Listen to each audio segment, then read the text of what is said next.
In tonight's installment of the Iamblichus reading group, we finally take up the topic of the divine.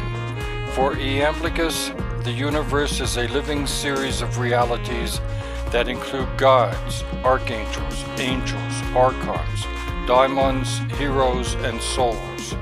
Depending on how close to the material world these entities exist, the farther away from reality they are. Engaging with them is crucial to our spiritual journey. But how do we do that? Iamblichus proposes theurgy as the true way. Listen in to this episode as Farjana, Ryan, and I grapple with these ideas.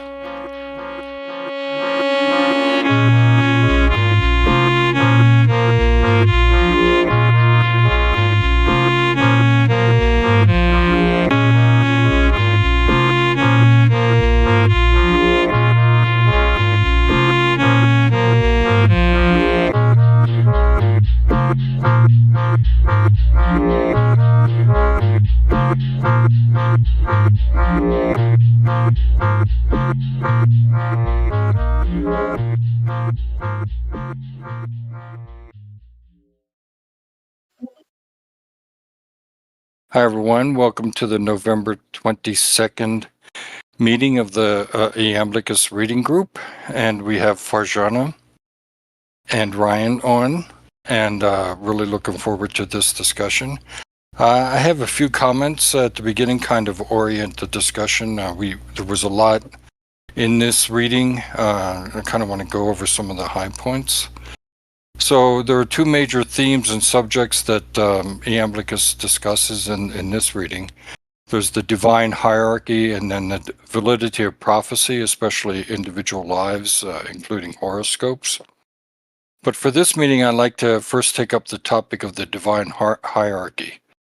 It's important to realize that for Iamblichus, the divine includes a hierarchy of entities which somehow and for some reason exhibit various powers. Well, why is there a hierarchy? Why is it necessary?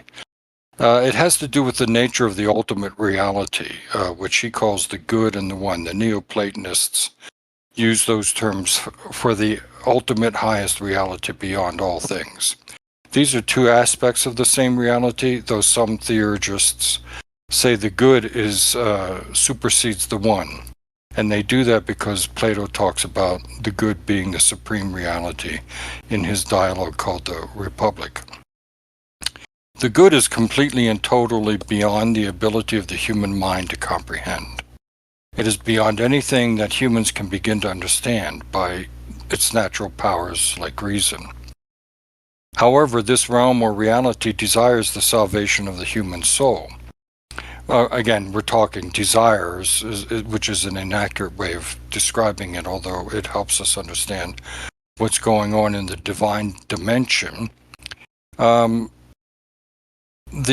divine desires in some way the salvation of the human soul, and what it does is sow into the nature of reality the fact that we find in nature and our souls secrets, passwords, intuitions that the divine has left for us to follow so that we can make our way back to this other reality.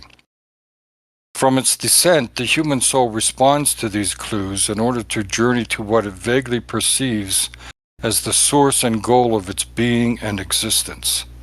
It seeks the good for itself and for others, it seems. This is an innate desire, even need of the human soul.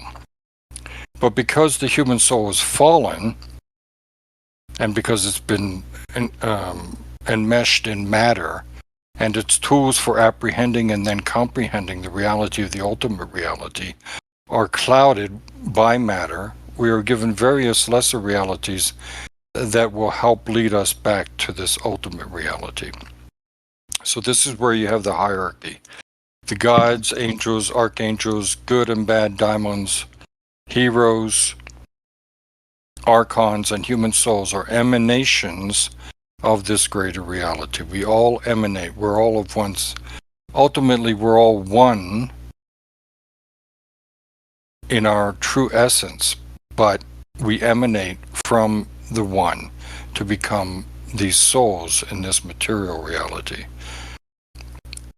We can see these other entities as tools to help us ascend to the good. As we find in the reading, what Iamblichus elaborates on is in the rest of the book, is that these lesser realities have certain gifts for inspiring us to reach the good. So let me look at two readings here on, we have page 75, down at the bottom on chapter 20. You ask then, what is it that distinguishes the daimons from the visible and the invisible gods? He's asking here, well, what distinguishes the daimons, which are on a lower level of reality, than the higher gods, which are invisible? What distinguishes them, seeing that they are invisible and that the visible gods are linked to the invisible ones? I will begin from this very point in demonstrating to you the difference between them. For it is because the former are linked to the intelligible gods, that is, the visible gods are linked to the intelligible gods, and possess their very form in dependence on them, while the others, or the daimons, are far removed from them in essence, and only just resemble them because of some likeness. For this reason, then, the daimons are distinct from the invisible gods, and they are different from the invisible gods according to their own manner of invisibility. For while the daimons are certainly imperceptible and can in no ways be apprehended through the senses, the others are beyond the reach of our understanding and through reason and the intellection that is of the material world. And because in these respects they are unknowable and invisible, they are named in this way, although they only minimally resemble the way that invisibility is predicated for daimons.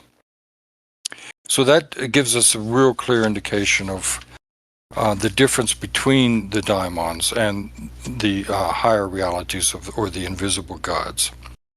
So how do we address these entities and gain their help is really the question for Iamblichus. He doesn't go into details about what rituals, although we will, in the succeeding chapters, we will be talking about different types of rituals, including sacrifices and mantic rituals, such as at the Delphi Oracle and so on. But for Iamblichus, as we will find, there is nothing that we can do to move and make these realities to engage with us, because they are superior and they are beyond our understanding. They're in a totally different level of reality. But instead, the divine engages with us of its will, not ours. And we can see where he discusses that on page, he starts talking about that on page 79, again down at the bottom of chapter 21. Where he talks about the cult, and the cult here is being the rituals, or the theurgic cults, and the rituals which were set up for us to be able to begin to communicate with these realities. Was not this cult established by law at the beginning intellectually, according to the ordinances of the gods? It imitates the order of the gods, both the intelligible and that in the heavens. It possesses eternal measures of what truly exists, and wondrous tokens. These are the tokens which are sown throughout reality, which are supposed to help guide us back to the One, such as we have been sent down hither by the Creator and Father of all, by means of which unutterable truths are expressed through secret symbols, beings beyond form, and these beings are the archons, the angels, the archangels, the daimons, beings beyond form, brought under the control of form, things superior to all image, reproduced through images, and all things brought to completion through one single divine cause, which itself so far transcends passions that reason is not even capable of grasping it. So we must prepare ourselves to be taken up by the powers, but we will discuss these things in our later meetings. With that in mind, how did you approach understanding this, what Iamblichus is saying? I just wanted to talk about this because it was what I did spend a lot of time in the last 2 or 3 weeks on. And I was listening to Rudolph Steiner. Rudolph Steiner is probably the only other person that I can kind of, have uh, uh, information from that talks about these realities in great detail. So I do like to listen to him and read his books. So there is a audiobook on YouTube, and it's called Rudolf Steiner, The Spiritual Hierarchies and Their Reflection. And it's 5 hours long. I think I got about halfway. And he explained it in a really kind of easy way. Like it was really easy for me to grasp. And he spoke about the hierarchies in a very like discernible manner. Like I was able to kind of grasp it. And I didn't spend too much time or depth going into what he was saying. But what was really interesting, what I took away from it, was when he spoke about the spheres. And they're the celestial spheres, so it would be the planets. And he puts the type of spirit or entity next to the planet. So within this sphere would be these type of spirits. So the moon is where the angels would reside, what are known as the angels. Mercury, there would be the archangels. The sun sphere, which is the next one. So this is a hierarchy going up. The sun sphere has the powers, or the beings of powers. The Mars sphere has the beings of might. Venus, the archai. Jupiter, the dominions. And Saturn, the thrones. So he's just kind of really kind of briefly giving names to the spheres for us to be able to discern them, which I found really quite helpful. That was one thing that I looked into the last couple of weeks. So that just made it a bit more clearer for me, because I wasn't really grasping it too well until I listened to his work. And it's been given various names, depending on who is speaking about them. So there are also words like the archai and the powers and the mights and the cherubims and the seraphins. So he talks a lot about these different type of spirits. So I just thought I'd share that part with you guys.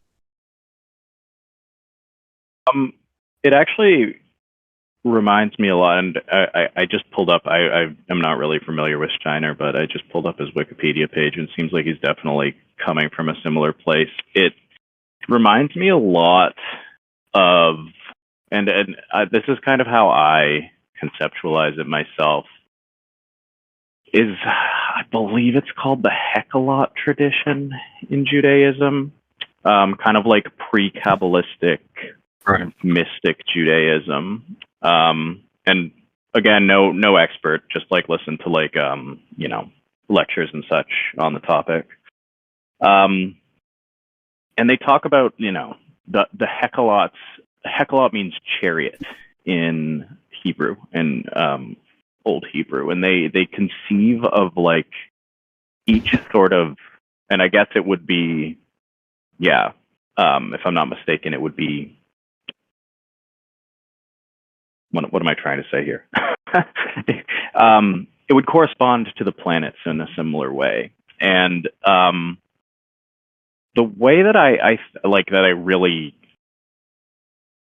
attach myself to like that way of thinking about it is that the Heot, the chariot, it is not like necessarily, it can be, but it's not necessarily a being in and of itself. When you hear about it, it has a lot more, when the writers are like making descriptions and stuff, it almost sounds more like they're describing place rather than being, like a space, a place that you exist in. And all of those places are, of course, allow us to ascend up. So I kind of see it similar to that. You know, you have these beings, especially like the invisible beings. When Iamblichus says, oh, what's the line here? I'll pull it up exactly.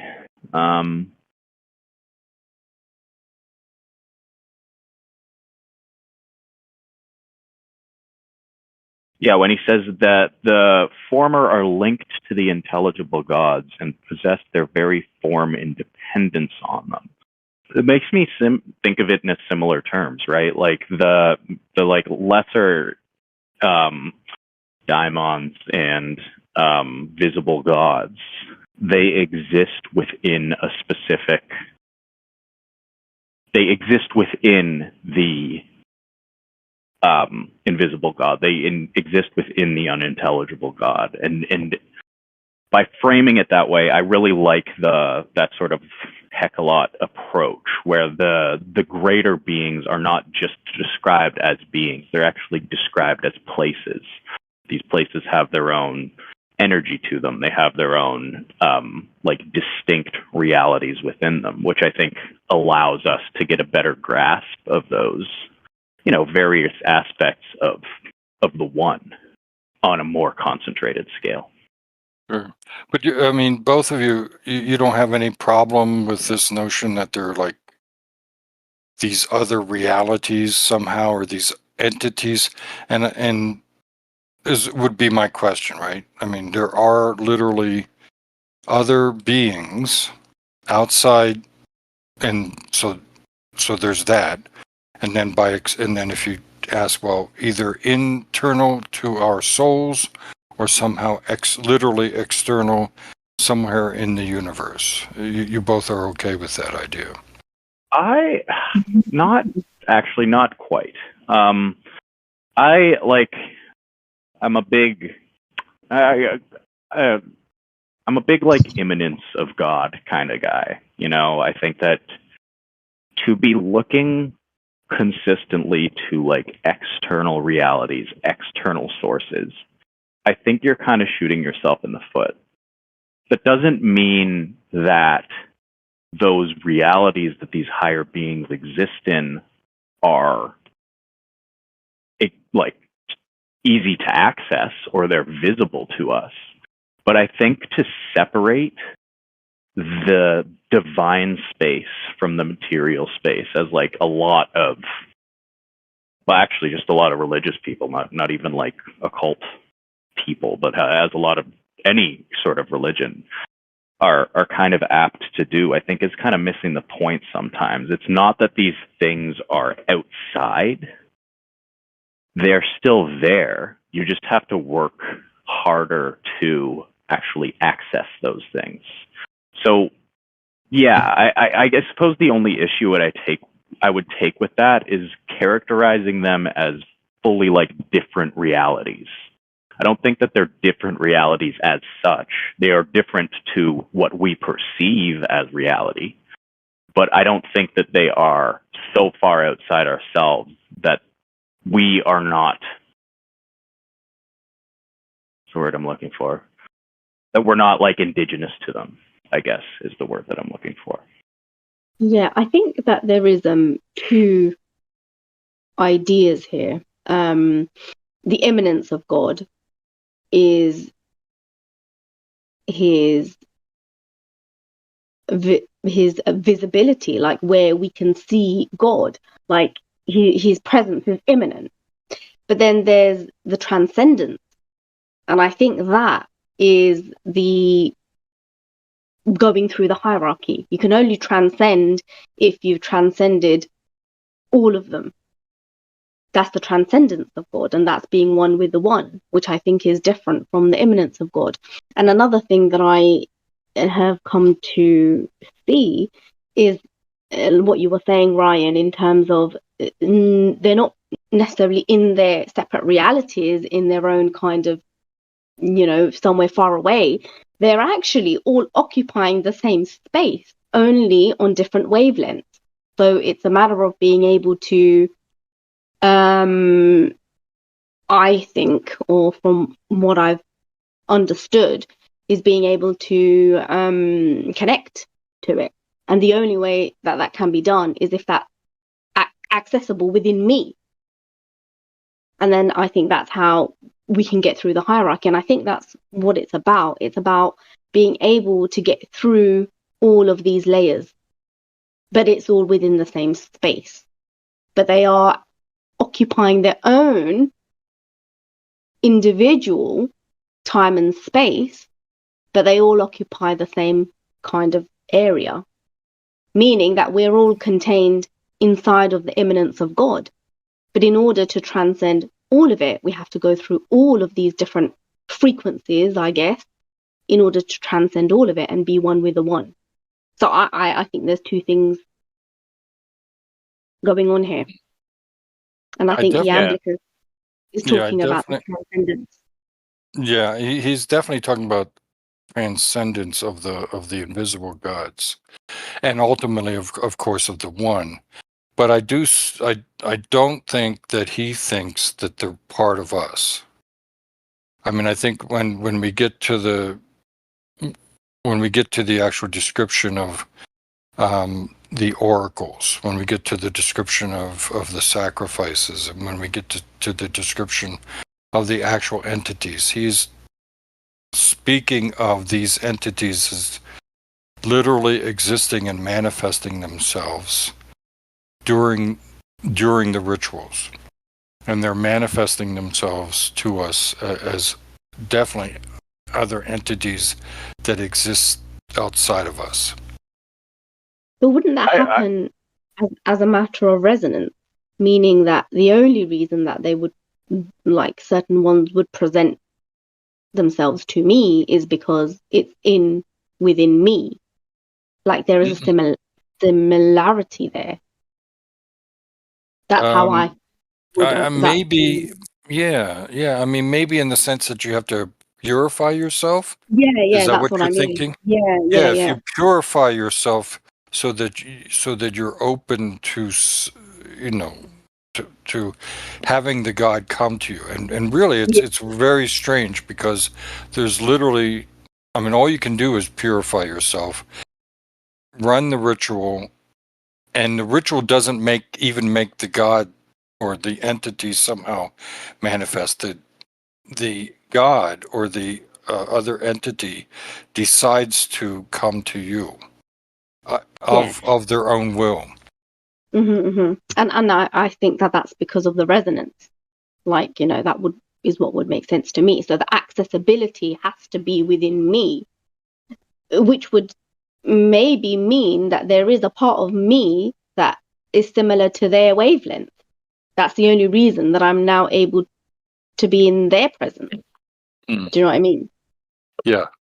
I just off that point too, Farzana, like, I would say that they are, for me at least, in my interpretation of it all, they're separate entities insofar as anything is a separate entity. Like, I do believe, like, on a certain level, us as humans are of the same substance. Like, we are all reflections of the one, which ultimately, like, taking that to a logical conclusion, it kind of suggests to me that the separation between us is at least not what it seems to be. We still occupy the same space, and again, if I'm gonna use that Heot language again, we are all riding in the same chariot. In the same way, then, when we're dealing with higher beings, I see it, very similarly. Like, those things have that connection to the one too. They're higher up on the food chain, so to speak, but they still have that inherent, I don't want to say inherent humanity, because that's not exactly what we're talking about, but they have that inherent connection in the same way that all things do. So I suppose, yeah. Am I making sense here? Like I say, it is, but I think what you're missing is that for at least for Iamblichus, maybe not for the Helots. I'm sorry, for the Hecolothic mystics. For Iamblichus, what separates us is the materiality. That when the soul descends, for all kinds of different reasons, right? There's not only one reason that the soul is descending. The soul descends, it gets messed up with matter. And through matter, it becomes different. Matter is the element or the differentiating factor. Makes us completely different amongst ourselves, right? So you and I are different in the same way. But it also makes us as humans completely different on different levels, right? We're close to the heroes in terms of materiality. We're close to daimons. We're close to souls, other souls, maybe disembodied souls. And as we move up the ladder, then we get closer and closer to the other entities. But that can't happen. It can only happen when we somehow purify ourselves of this material stuff that we become enmeshed in. Right, but I think that actually speaks well to the point I was trying to make, anyways. Because if materiality is what creates difference between us, if that's like the operative force that allows for like that multiplicity within humanity to exist, and we are dealing with the immaterial, like we're dealing with things that are not, that do not have the same reasons for multiplicity. They operate on a different force, you know. I think that is part of what allows us to interface with them, you know. And again, like I have a hard time saying that, like, in fact, I just don't make this argument. Like, this isn't really what I believe. Like, it's not like it's just a mental process. Everything exists within you. But a part of it does. And I think that part of it is the tether, is like what I always call it. And as I've like brought it up with you several times, that agatha daimon, that part of you that allows for interface with the divine, that allows for upwards connection. Yeah, he talks about that, right? I mean, we talked about that at the beginning, about there's some innate intuitional part of us which has a sense of the divine. And he would call it, what is it, a symbol, synthema of some kind. Which is an indication that we do have the divine, but we have to follow it. And the process is to purify ourselves of something.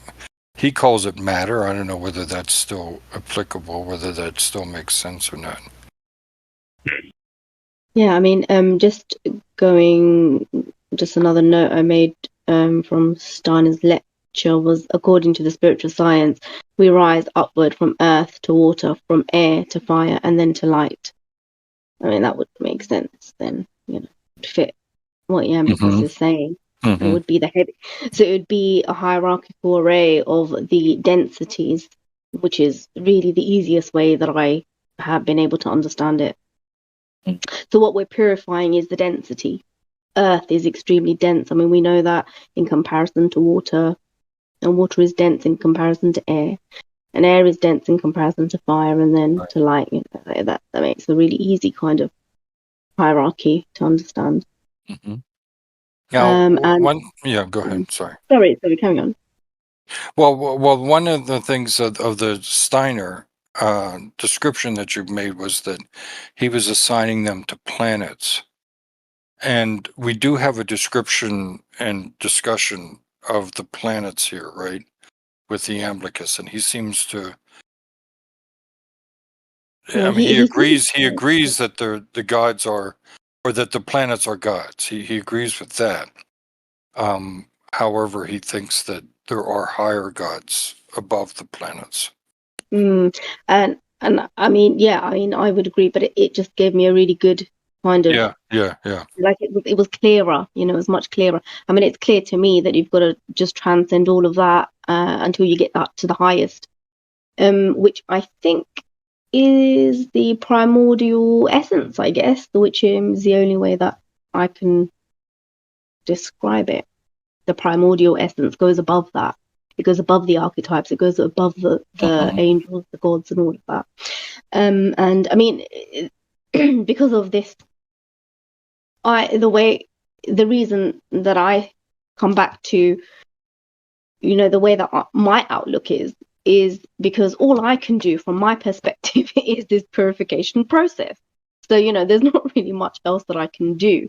And that's why I depend on the one, because I know that once I've done a certain amount, then he will bring to me that which I need. So so for me, I always go back to the one that I love. And I say that because, even if I did come across an entity, I mean, what can it do for me that God can't do for me?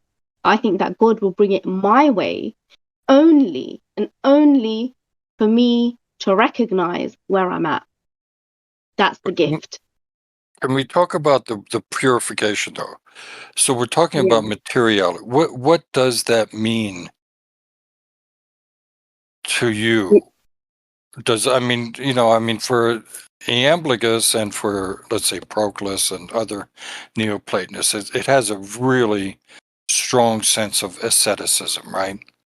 Basically depriving yourself of the material goods of the world, of life. Although Yeah. maybe, for me, maybe we don't understand that. And that's why, and it often centers on sensuality. But yeah, is that what matter means to us in this day and age, or does it, I mean, or can we think of purification in a different way? for me, I came to a conclusion because, I was trying to kind of understand, like, what is it? What is it that I need to be doing? Like, what is this purification process? I mean, is it the ritual prayer? Is it the, asceticism? What is it? And none of that seemed to be the case. What seemed to be the case for me was all the lies that I have been fed about the one, It's like, that's not true. So as soon as that's seen and it falls away, it opens up an access point.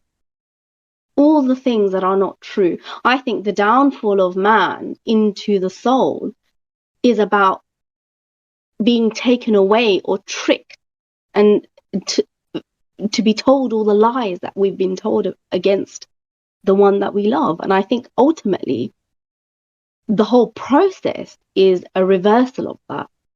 And it's kind of like taking away that lie or unconsciousness, and then it's transformed back into the one.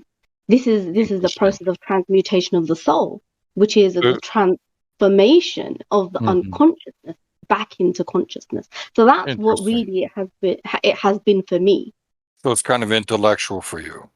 Not intellectual, it's a happening. I call it a happening. I mean intellectual in the sense of lies being intelligence. Yeah, right? in terms of the way that I would explain Ideas. it. Yes, basically. But then that's in terms of the way that I would explain it. And it's no good for me to just say, oh, well, I had this idea, now I don't believe it anymore. No, it has to be a realization. It has to be something that your soul has now seen for itself. And then it for some reason, it transforms back into the conscious part of our existence. So I call it a happening, like it has to happen. It cannot be a conceptual or intellectual thing. Well, I just want to say, like, I absolutely love that. I have a similar kind of like view on purification, and that's excellent. I'm definitely going to like start talking about it in those terms because I have similar views in terms of purification. I definitely do tend to fall into the ascetic side of things a little bit more when I'm like trying for like a real, if I'm going to do like a serious working or something like that. But I would say for me, more in terms of the material stuff, more important than like, ridding my body and soul of like toxins and making it lighter to, move upward. I suppose that's exactly what it's doing. But like it instead of conceptualizing it that way, I usually like when I'm doing these sort of more ascetic purification practices, be it like fasting or like sexual abstinence, these sorts of things. It's not really about the food or the hunger or the sex. It's almost like my way of being like, okay, yeah, I'm serious about this. Like, this is something that I am driving towards, and it's something that I'm driving towards enough that I'm going to deprive myself for it. And I really, yeah. sorry, just one more quick thing. And like, yeah. and when I am in those states, when you talk about the happenings, like I completely understand where you're coming from and agree. I always think of it as like peeling back the veil. You know, there's just that moment when it's like, it just smacks you in the face and it's like, okay, I'm ready to do this now. Now I get it, you know? Whereas like a lot of times when like you go through like books of ritual magic and stuff, it'll be like, you know, be abstinent for 30 days and only eat XYZ a thing. And I'm like, I understand why that needs to be written in that way, but I think it's kind of missing the point of like why we do that. It allows for, I mean, that's the thing, because I've done that my whole life, right? So I've done the prayers, I've done the ritual, and it's like, okay, why is this not working? Why is this not really working, right?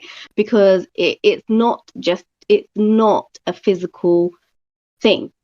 Now, all of the practices that I think are a representation of the devotional aspect of it, like what you were saying. But why is things not transforming? Why is it not happening for me? They're the questions I ask. Until I came to the conclusion, actually, it's about my state of consciousness. What is it that's keeping me awake? And by unlocking those is how I actually got anywhere. That is my transformational process. And that is what I know for me is what the purification means. I like what you're saying. Just one thing about the purification in the material aspect. Can we see it as a sacrifice? You know, can you see like that, like, you know, not eating for a few days as being a sacrifice that you're doing in terms to, you know, for a bigger purpose, to give something up in order for a higher purpose. Absolutely, but isn't that more like, you know, what Ryan was saying in terms of I'm serious. So you're doing it. Yeah. But does those 3 days purify the soul? But I don't think so. But what does sacrifice mean? What is because he's going to talk about sacrifice, and when he talks about sacrifice, he's going to talk about like literally killing an animal and eating it, right? Yeah. When and we I think talk about sacrifice, you know, can we think of, you know, going without food or some other, you know, going without something as a sacrifice in that sense?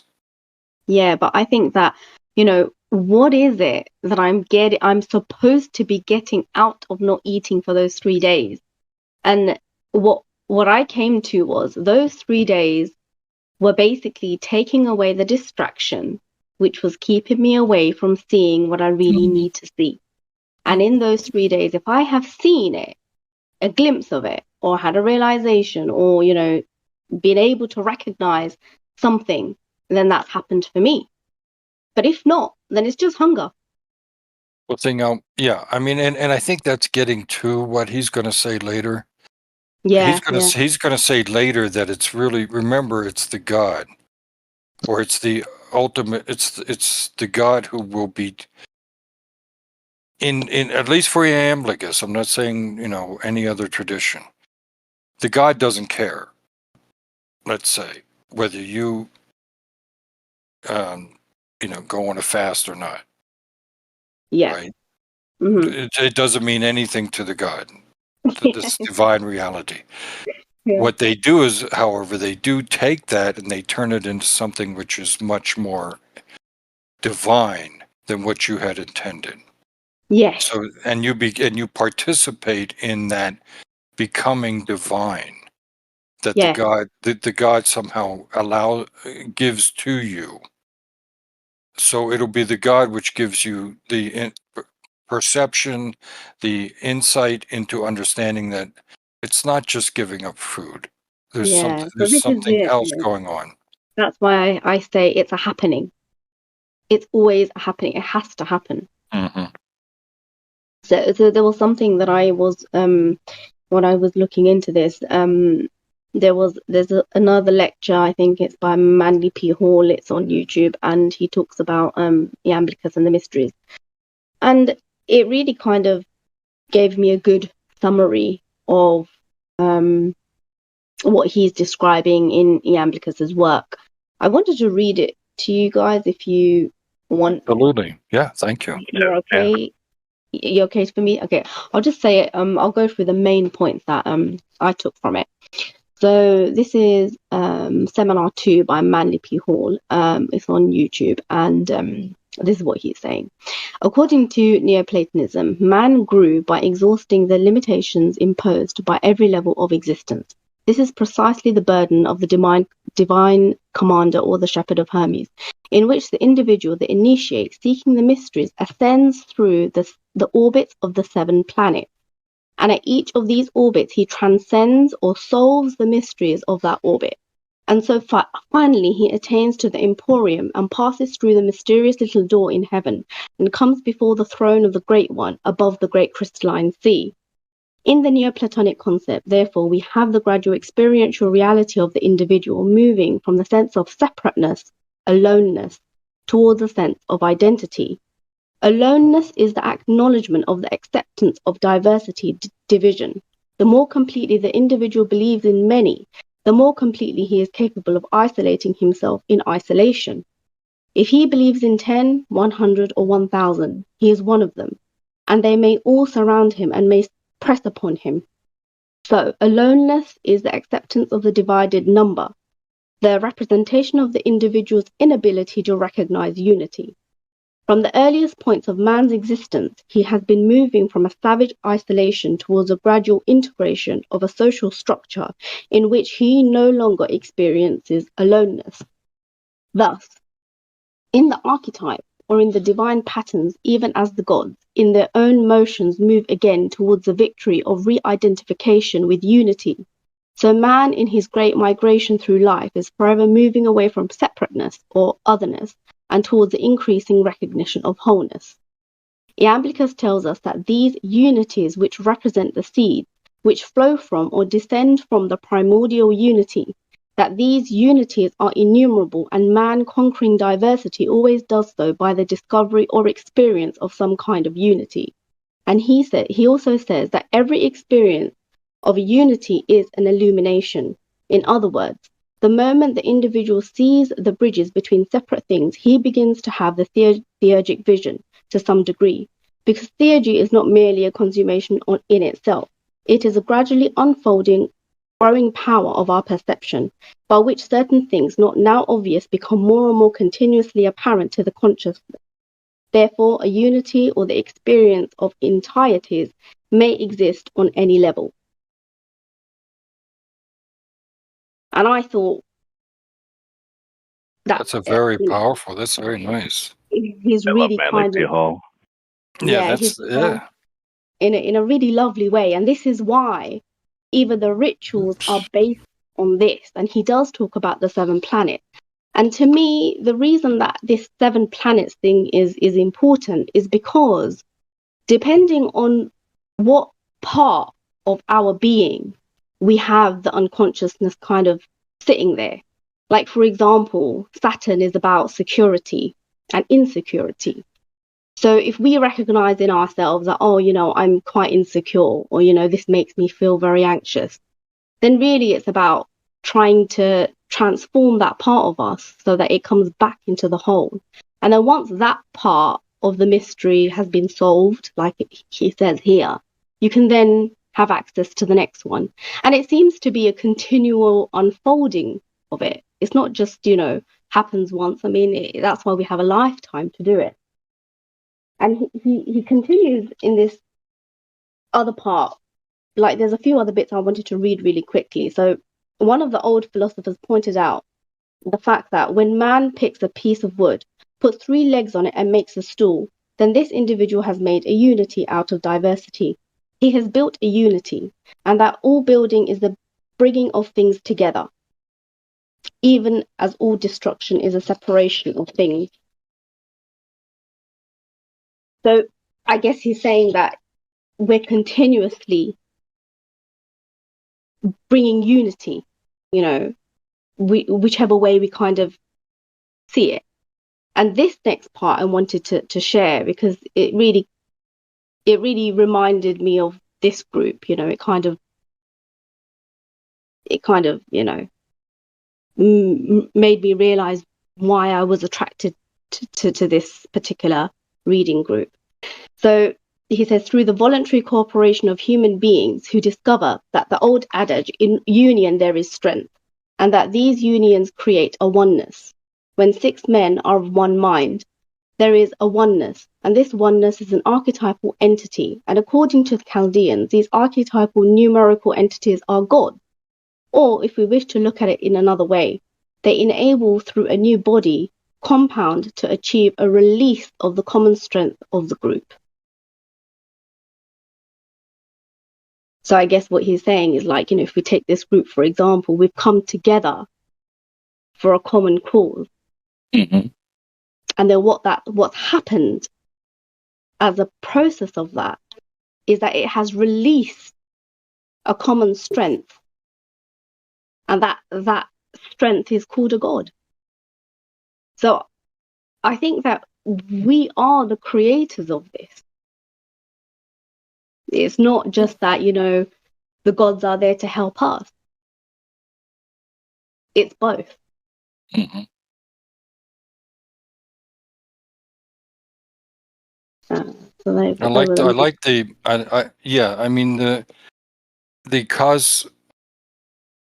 cosmic view that Manly Hall is taking is very interesting. Where he's talking about going from the individual to the union of all humans, and being able to come into a greater community. I mean, all of that I think is very, very interesting, and it gives a cosmic view of the progress of human beings, which is very optimistic, and of course, I mean, just very hopeful, which I really also liked. Manly P. Hall is definitely, I think, one of the greatest Canadians.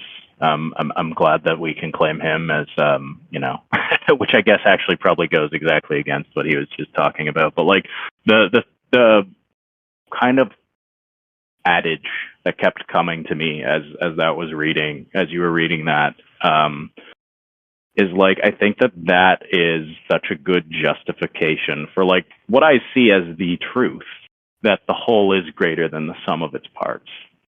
And it's actually through the sum that the whole is created. Yeah, no, I really resonated with that. Thanks for bringing that one, Farzana. Yeah, that's really great. I really liked it, and I just thought, it really kind of hit the nail on the head for me. When you have a chance, send me the URL for that. I'll send the two main videos that I was talking about. Sounds great. Now I want to. There was just one other thing, and it's about the rituals, and it's just a quick comment. And how, like what we were talking about before, it's not necessarily the rituals, it's the experience, like what happens inside of us. That's just the last part that he I couldn't agree more. And like I think that it actually, that phrase, like the whole is more than the sum of the parts, like is perfect. It's the perfect phrase to describe what ritual is. You know, it's Yeah. bringing all these like various, seemingly often incongruent and like random stuff together to make something great, to make something like real. Yeah. Yeah. So I think this is Again, perfect. Like, yeah. again, yeah, this is, again, I'm going to demur here, that while that may be true, I don't think that's what Iamblichus is talking about. I mean, Iamblichus is talking about something which is coming from outside, which is this really superior reality entity coming in, and I'm going to use very descriptive language here, exploding everything that we may have conceived of before, that we may have looked at before, and literally overtaking. I mean, in some places, he's literally talking about taking possession of the human being and taking over their consciousness for a time, so that you become almost superhuman. You know, it's literally a invasion of the supernatural into the human sphere, such that every possible conceivable way that we ever related to the world is becomes in question, and everything just becomes totally turned over and becomes insane. but isn't that the same thing? Like it's happening within me, and it's an experiential No, it's reality. happening to you. Yes, that's what I mean. Because, but it's Happening not to me. psychological. I think No, it's the real. problem Yeah. I'm having with this is that it seems, you know, and we have this in the modern age, and correct me if I'm wrong, in the modern age where we tend to think, well, it's all psychology. It's all somehow happening inside me. It's just a matter of my own mind going, and something happening to my mind, and my mind is reacting. But Yeah. what Iamblichus is saying, no, it's not psychology at all, at least in the psychology that we're Yeah. familiar Isn't with in the modern age. This is this is it? this is literally a reality which is so overwhelming, and it's not in me at all. It's outside of me. It's coming into me and literally taking possession of me and Well, that's replacing me. So me disappears. Me completely disappears. And instead, there's the God. well, that's the thing. Like, I never believed in modern psychology. For me, everything is real. My psyche is real. What happens to me is a happening to Right. to me, to my being. Right. But So, if something comes in from outside and takes and replaces you with themselves, that's something else, okay? but that, Right? yeah, I guess what I'm saying is I am on the same page as you, because I Okay. do not believe in the psyche is just a made up mind thing. The psyche is real. Everything in it is real. All the Right. spirit that we see in our dreams and whatever, they're not just nightmares, they are real. They have happened to me. Yeah. I have experienced that in terms of me. Right. So I agree. And I think that possession is real. And I think it can happen with many different types of spirits. And you've experienced that, right? Yeah, I actually have. And that's why for me, it's real. And nobody seems to believe me because Well, they're I too believe busy you. talking about. And no, I mean, in terms of outside of you guys, it's like, oh, that's just in your mind, just in your psyche. And it's like, no, it's happened to me.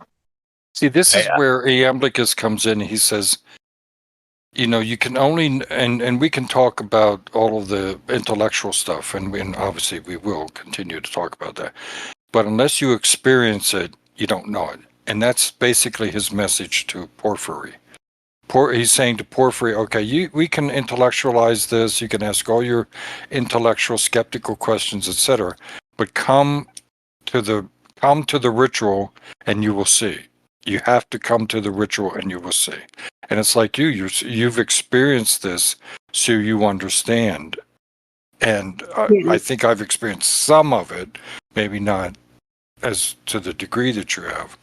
But it's like if people hear this, they're going to say, wait a minute, that's insane. No, that doesn't happen. It is all just psychology. It is all just people being psychologically thinking that they're experiencing something, but it's really psychological. Yeah. No, that's that. I don't believe in modern day psychology. They've literally diluted it down where, oh, everyone just, if someone's going through these experiences, they're mad. And it's like, well, of course you're going to say that because you never experienced it. Yeah, I'm pretty much totally on the same page again, actually. But it's just like a little point about that. It is, especially when you're speaking with, because I've experienced very similar things in like my conversations with other people, especially other people that are not like overtly skeptical. I always am just a little bit disappointed when it's like, I'll explain one of my experiences, and then it's like they immediately go to like, well, that sounds like an acid flashback, or that sounds like a whatever. And I'm like, dude, I'm telling you what happened. You just got to try it, And that's always my thing. Whenever people are like, give me that sort of a like, oh, it's an all in your mind sort of a line. I'm like, try it then. Try it and see if it's all in your mind. Because there will be a point when that is no longer a reasonable stance for you to take if you continuously experience these things. Like, and I say that like based on Enlightenment style logic and rationality, right? Like what we see, what we hear, what we experience. There will be a point when your rational self, that part of yourself that tells you to be skeptical, is going to tell you, no, this is actually real. And I think that like you just got to get to that point yourself. Like, I don't know if we can like teach people to do this. Like, I don't know if we can. I like to think that I've helped people in this, but like really it is an individual battle to understand that you're not an individual. You know what I mean? It's something you just need to experience. And like I really like the idea that like, and I mean I've actually got similar views on psychology as such myself too, but I always think that those sorts of ways of thinking, they're excellent at explaining the how, like I say, operative forces that make something happen, but they don't even attempt to go beyond that. Like they're not even asking those questions. So when you have like that sort of how based ontology, and that's all you're operating on, I think it becomes very easy to dismiss these experiences even in yourself. When, I think that if you just gave them the time of day, because I actually do think that most people, maybe not everyone, but like most people to one degree or another experience something like this at least once, probably a lot more often than that. And I think that we really need to like train ourselves to take that as it is, and understand that like, yeah, just because I might be able to explain the how does not mean that I can engage with the why, But it feels like it's almost dismissed. Like, people have nightmares and be like, oh, it's just a nightmare. And I'm sitting there going, oh, well, actually, it was real. You encountered what you did. And, and that's what I know. Yeah. I think it scares people, though, too. You know what I mean? Like, because if you have this materialist worldview where, like, you're not willing to engage with the why, that's always the terminology I use, You're just stuck on the how. It, like, can do psychological damage. It can, like, affect someone very deeply to have that worldview shaken. So I think that a lot of times it's about comfort, too. It's like I need preparation. to dismiss. Pardon me?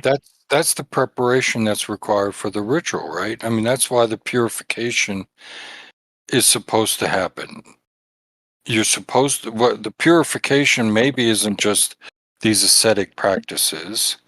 It goes, and I wanted to follow up on what Farjana was talking about with the, what I call the intellectual or the ideational, which is, going through our accepted norms and our assumptions about reality, and somehow beginning to purify those and understanding them better. I call it a form of deprogramming, but maybe there's a better term.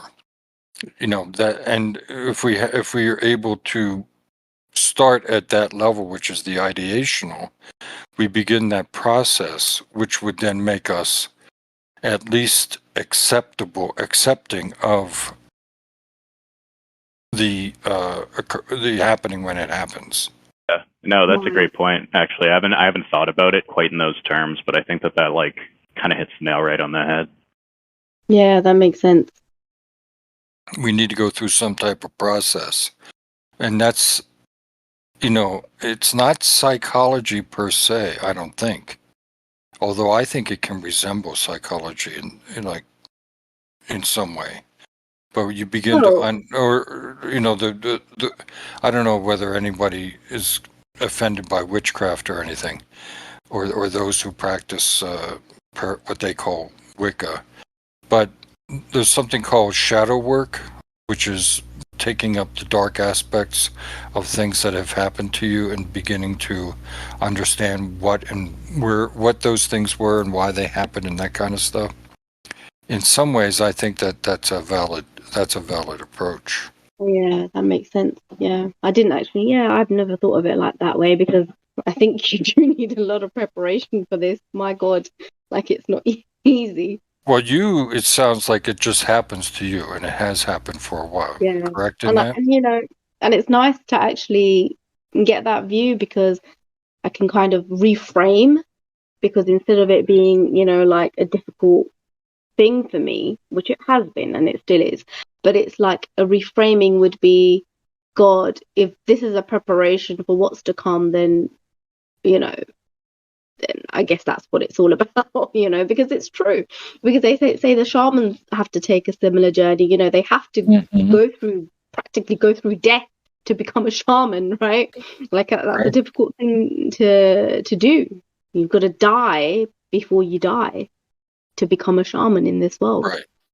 What theurgy will teach us is how to discriminate those entities and be able to identify the entities and identify at what level they exist. Right.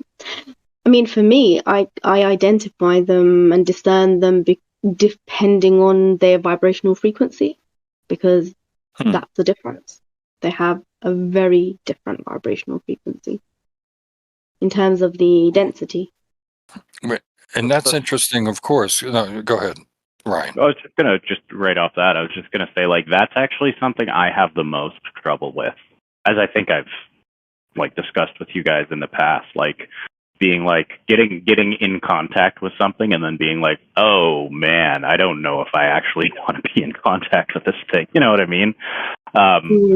So, yeah, that's a big reason why I, am doing this study, too, myself, just to, get a bit more knowledge on how to do that discernment. But sorry, go ahead, Chaz, I cut you off there.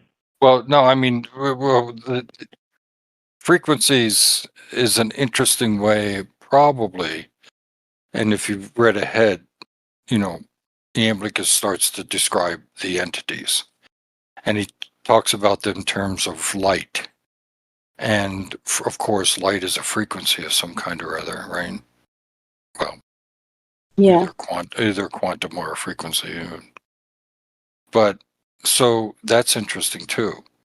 So we have a lot to look forward to, and I hope you'll bring those experiences up, Farjana, in further. And you don't mind. I mean, I know it's very personal, but I hope you don't mind sharing them as we proceed. Yeah, I can talk about the different ones, but it's more. Why are you laughing? No, it's No, it's funny for me because I've never really spoken about it before, and it's like, you know, there's more kind of nightmarish ones than anything else. But then when I was able to then get in touch with the light beings, I then was able to discern very, very easily. That's when it became obvious to me, because for a long time they were very low vibrational frequency beings, and then, you know, I wasn't having such a good time, so I kind of, you know, had to be able to deal with that. But then when I did get in touch with the light beings, it was a very, very distinguishable. That's what gave me the discernment. Very hard to do. Very for sure. I'm sure. Well, you said earlier that it was very terrifying. Yeah, terrifying is not, you know, I guess that, you know, if the preparation is what is required, because that would make sense. Because when you're dealing with higher beings or gods, because that can't be easy, I don't think it's less terrifying.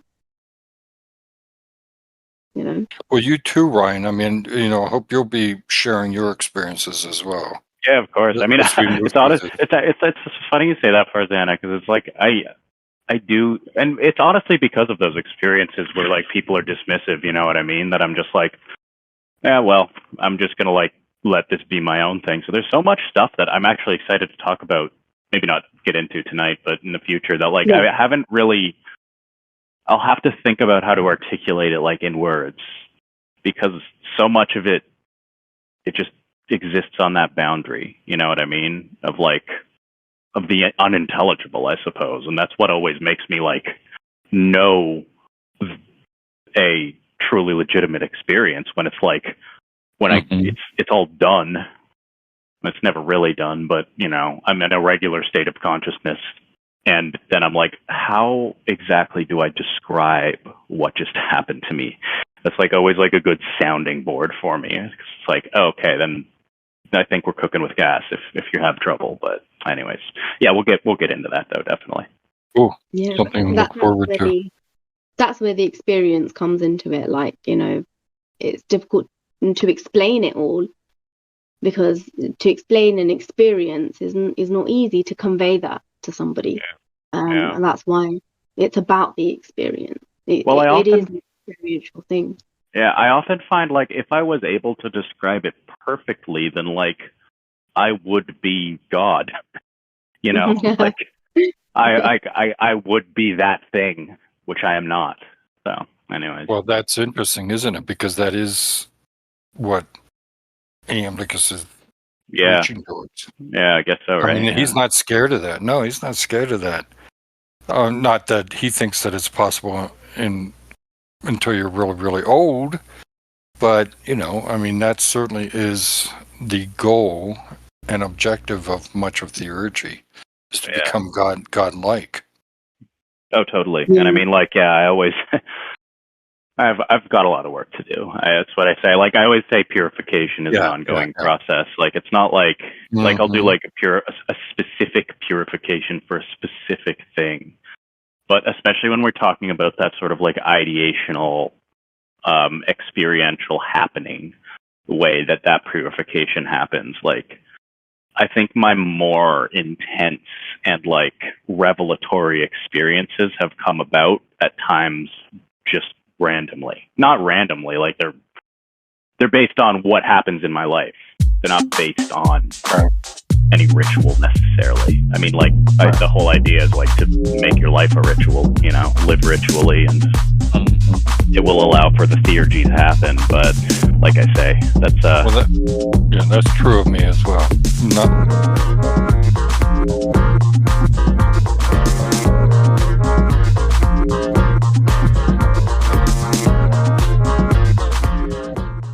Thank you for joining the November 22nd installment of the Iamblichus Reading Group. As Ryan said, this was an exciting and productive session. Be sure to listen to our next installment as we continue to explore the realities beyond this world and how we contact them for our spiritual sanity.